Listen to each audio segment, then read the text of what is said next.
आता काही व्यापारी मित्र मला भेटायला आले आणि त्यांनी म्हटले, महाराज तुम्ही सागर भैयांचा प्रचार करता, तुम्हाला ठाऊक आहे का? मी त्यांना म्हटलं, मी भारतीय संस्कृतीतला कथा कीर्तन करणारा महाराज आहे आणि माझी संस्कृती वाल्याला वाल्मिकी बनवणारी संस्कृती आहे. आणि त्यामुळे म्हटलं तुम्हाला शंका असेल, पण मला शंका नाहीये. सागर भैया जे काम करताय ते अनेक वर्षांपासून मी जवळून पाहतोय. बंधूंनो, एक दृश्य समोर आणा आणि एक मनातली भावना जे न्यूनगंड ते काढून टाका. बांगलादेशमध्ये घडलं, आपल्या भागात घडणार नाही, आपल्या देशात घडणार नाही. अरे बांगलादेशचं दृश्य पाहिल्यानंतर आपल्या सर्वांचे अत्यंत प्रिय श्रद्धास्थान असलेले बेलापूरचे भूमिपुत्र श्री राम जन्मभूमी अयोध्या न्यासाचे कोषाध्यक्ष प्रातस्मरणीय पूजनीय स्वामी गोविंद देवगिरीजी महाराजांनी आपले सगळे कार्यक्रम रद्द केले आणि या धर्मयुद्धामध्ये त्यांनी उडी घेतली आणि संपूर्ण महाराष्ट्र त्यांनी पिंजून काढला. ज्या ज्या ठिकाणी या विधर्मीयांची संख्या वाढली, हैदराबाद मध्ये 45% विधर्मी आहेत. आपल्या संक्रांतीला तिथे हिंदू पतंग उडवू शकत नाही. पश्चिम बंगालमध्ये 27% विधर्मी आहेत, दुर्गा पूजा करता येत नाही.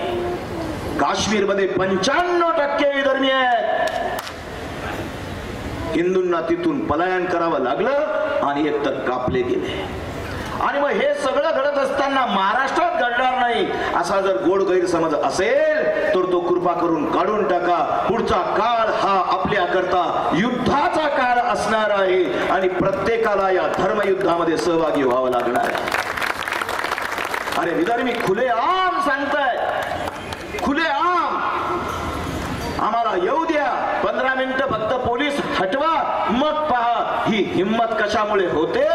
कारण आपण वेगवेगळ्या पक्षांमध्ये वाटलो गेलो. आणि आपलं दुर्दैव असं आहे, जे उमेदवार आपल्याला मिळाले, अरे ते काय हिंदू आहे का?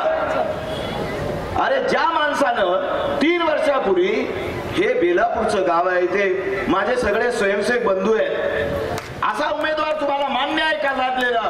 की ज्यानं राष्ट्रीय स्वयंसेवक संघ ही विषारी संघटना आहे म्हणून म्हणणारा उमेदवार तुम्हाला मान्य आहे का?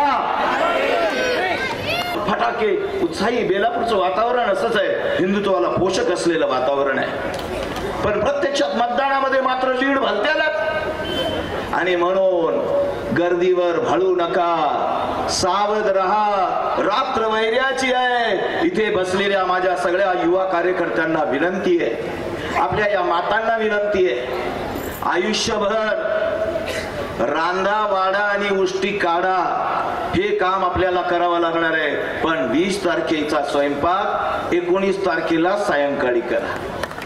आणि माझ्या सगळ्या बंधूंनी आपापल्या घरातल्या माता भगिनींना त्या दिवशी म्हणावं, हे बाई मला जेवायचं नाही, मी बाहेर खाईल. 20 तारखेला या मातांनी स्वयंपाक, भांडी, धुणी, घरकाम अजिबात लक्ष द्यायचं नाही. पसारा राहू द्या. 6:30 वाजता घरातनं बाहेर पडा. हे मी या करता सांगतोय की विधर्मीयांनी ठरवलंय की पहिले गर्दी आपण करायची आणि मतदानच आपल्याला करू द्यायचं नाही. आपला स्वभाव आहे, घणी गर्दी बाई काही जाऊ नो, हा घणी गर्दी,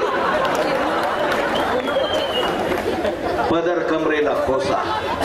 6:30 वाजता घरातनं बाहेर पडा. 7 वाजता मतदान केंद्रावर आपली प्रचंड गर्दी करा आणि 20 तारखेला सागर भैयांना प्रचंड मतानं निवडून आणा. अशा प्रकारचं कळकळीचं आवाहन करतो आणि थांबतो.